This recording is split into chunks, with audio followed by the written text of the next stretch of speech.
हाँ लोकन के प्रणाम करे छी। हम एक बेटी विवाह कोबर गीत के लऽ कऽ एलहुँ हँ। जोरे कौआ तू बसी हैं विदेश जाको, जोरे कौआ तू बसी हैं विदेश जाको, हमरा प्रीतम सकई हैं तू लग जाको, जोरे कौआ तू बसी हैं विदेश जाको, हमरा प्रीतम सकई हैं तू लग जाको, हमरा प्रीतम सकई हैं तू लग जाको, किया रुइस रहला कहिन गाम आवले, किया रुइस रहला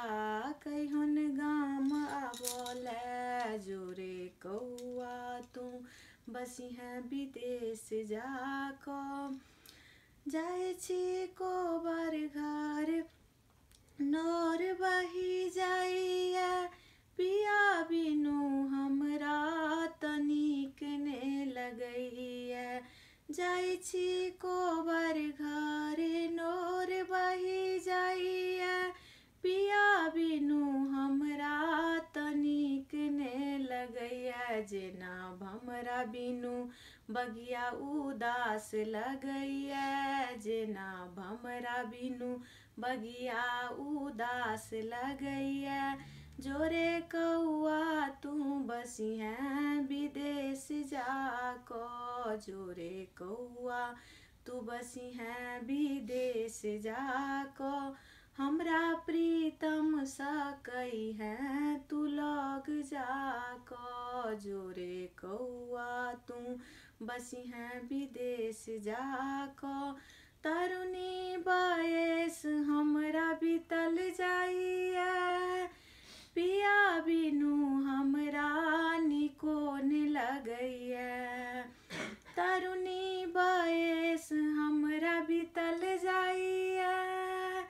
पिया बिनु हमरा निको न लगैया, जेना हमरा बिनु बगिया उदास लगैया, जेना हमरा बिनु बगिया उदास लगैया, जोरे कौआ तू बसी हैं विदेश जाको, जोरे कौआ तू बसी हैं विदेश जाको, हमरा प्रीतम सकई हैं तू लग जाको, किया रुइस रहला कहिन गाम आवले, किया रुइस रहला कहिन गाम आवले, कोबर घर जाय छी तनोर बही जाइया, पिया बिनु हमरा तनिक ने लगैया, कोबर घर जाय छी तनोर बही जाइया, पिया बिनु हमरा तनिक ने लगैया, जेना जल बिनु, जेना जल बिनु माछ तरपैत रहैया, जेना जल बिनु माछ तरपैत रहैया, जोरे कौआ तू बसी हैं विदेश जाको,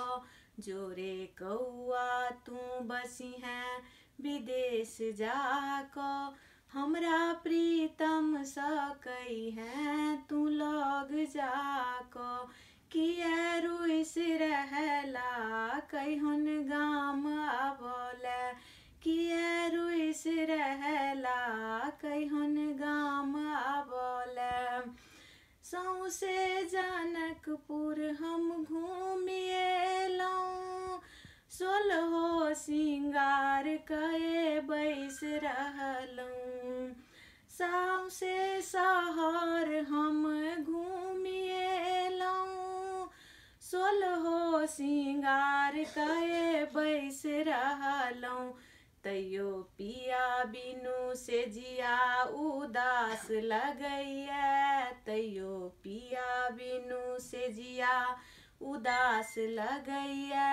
जोरे कौआ तू बसी हैं विदेश जा जाको, जोरे कौआ तू बसी है विदेश जाको, हमरा प्रीतम सकई है तू लग जाको, हमरा प्रीतम सकई है तू लग जाको।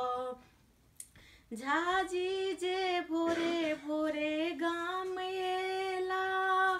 दीदी ल हरदम बेहाल रहै छथि। झाजी जे भोरे भोरे गाम एला, दीदी ल हरदम बेहाल रहै छथि। से देखी देखी क मनमा में चोट मारैया, से देखी क मनमा में चोट मारैया, जोरे कौआ तू बसी है विदेश जाको, जोरे कौआ तू बसी है विदेश जाको, हमरा प्रीतम सकई है तू लग जाको, किया रुइस रहला कहिन गाम आबला, किया रुइस रहला कहिन गाम आबला, जोरे कौआ तू बसी है विदेश जाको, जोरे कौआ तू बसी है विदेश जाको, हमरा प्रीतम सकई है तू लग जाको, किया रुइस रहला कहिन गाम आबला, किया रुइस रहला कहिन गाम आबला, किया रुइस रहला कहिन गाम आबला, किया रुइस रहला कहिन गाम आबला। प्रणाम करै छी। केहन लागल से सब्सक्राइब करब, कमेंट लिखब, शेयर करब। धन्यवाद।